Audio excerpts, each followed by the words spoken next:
कुछ बातें ऐसी हैं जो मैं तुम्हें नहीं बता सकती, लेकिन सबसे पहले तुम्हें मुझसे वादा करना होगा, बल्कि 2 वादे करने होंगे, फिर तुम अली जान से मिल सकोगी। मुझे कौन सी बातों का वादा करना होगा? पहला वादा कि ये बात हमारे दरमियान रहेगी, किसी को पता ना चले, यहाँ तक कि अम्मी और बाबा को भी नहीं। अम्मी को मैं नहीं बताऊंगी, कुछ भी वादा करती हूँ मैं। और दूसरा वादा ये कि, और ये मत पूछना कि तुम उससे कब मिल सकोगी, क्योंकि ये मेरे हाथ में भी नहीं है।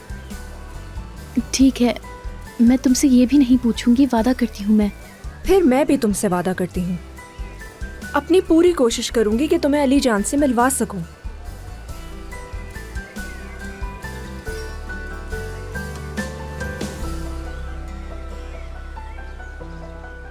क्या तुम इस वक्त मुझे गले लगाना चाहती हो? तुम्हें कैसे पता?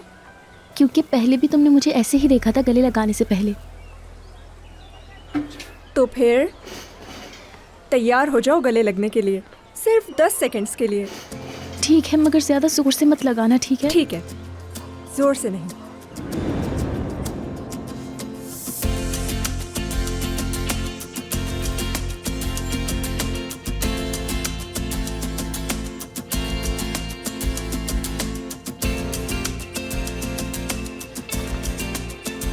प्रिंसेस, प्रिंसेस वापस आ गई, प्रिंसेस वापस आ गई, प्रिंसेस। 7, 8, 9 सेकंड पूरे हुए। पता नहीं उज़ैर मुझे माफ करेगा भी या नहीं। तुम इसे उदास नहीं करोगी, मुझसे वादा करो, वादा करो। मैं वादा करती हूँ दोबारा उदास इसे नहीं करूंगी, वादा है मेरा। माफ किया, माफ कर दिया मैंने। तो फिर ठीक है, बैठ जाओ।